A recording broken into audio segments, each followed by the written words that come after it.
अब ये भी टॉल प्लांट है, ये भी टॉल प्लांट है, ये होमोजाइगस है, ये हीट्रोजाइगस है।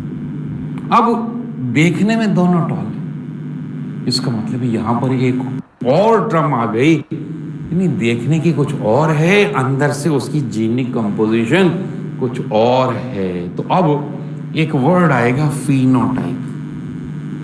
What is phenotype? Physical expression या appearance, expression of a trait. किसी एक ट्रेट की फिजिकल एक्सप्रेशन को हम क्या कहते हैं? फिनोटाइप कहते हैं। और दूसरा क्या है? जीनोटाइप। जीनोटाइप क्या है? Genic, gene composition, gene composition of a trait.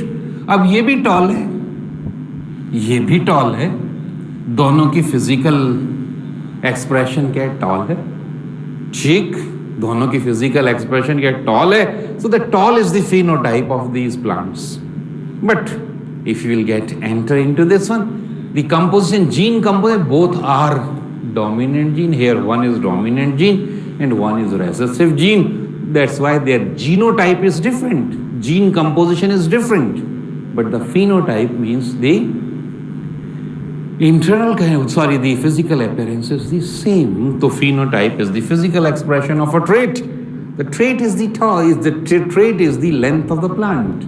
Trait क्या है? इसका ये length है, height है, either tall or maybe dwarf. अगर tall है तो ये भी tall, ये भी tall. This is physical expression of the trait. ठीक, ये dwarf है, physical expression of a trait. तो ये आपके पास phenotypes हैं। और ये क्या है? जीनोटाइप्स हैं। इसकी जीनोटाइप, इसकी जीनोटाइप, इसकी जीनोटाइप एक दूसरे से मुख्तलिफ है। या दोनों जीन्स रेसेसिव हैं, या एक जीन रेसेसिव है, एक जो है वो कैसा है? डोमिनेंट है। यहाँ दोनों डोमिनेंट जीन है। That's why the gene composition is different. ये तो हो गई basic terms which we will repeat again and again during our discussion. जब भी हम डिस्कशन करते हैं क्लासिकल जेनेटिक्स की तो हम इनको जो है वो ज़रूर सामने। क्लासिकल की क्या, हम अगर वैसे भी जो है मॉडर्न फिनोटाइप, जीनोटाइप, अलील्स, ये सब हम जो है वो करते हैं। हमें पता है कि these alleles are located on the chromosome at a specific point and it is called gene locus. इस स्पेसिफिक पॉइंट पे हर जीन अपने अपने स्पेसिफिक पॉइंट पर मौजूद होता है। और इनको आप सिंगल को लोकस कहते हैं और प्लूरल को आप क्या कह देते हैं? कुछ लोग इसे लोकाई कहते हैं, कुछ इसे लोसाई कहते हैं। What ever it is, what do you think? कुछ भी है, बट इट इज हियर। ठीक है, अब मेंडल की बात को ही लेकर आगे बढ़ते हैं। इसी मेंडल साहब की बात को आगे बढ़ाते हैं। और जब हम इसकी बात को आगे बढ़ाते हैं तो हमारे पास अब इसने क्या किया? ये तो इसने खुद से क्रॉस कराया था, क्रॉस पॉलिनेशन कराई थी।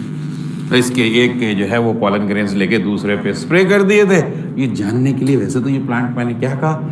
सेल्फ पॉलिनेटेड प्लांट है, लेकिन इसने करा के ये हासिल किया। अब इन प्लांट्स को इसने सेल्फ पॉलिनेशन के लिए छोड़ दिया। ये भी टॉल था, ये भी टॉल था जब सेल्फ पॉलिनेशन के लिए छोड़ दिया। इसकी भी जीनोटाइप ये थी, फिनोटाइप दोनों की टॉल थी, जीनोटाइप दोनों की हीट्रोजाइगस थी।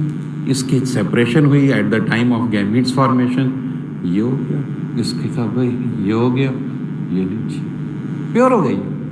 पहले मिक्सचर था, अब ये इसके पास सिर्फ टॉल है, इसके पास सिर्फ ड्रॉप है। यहाँ इसने क्या कह दिया?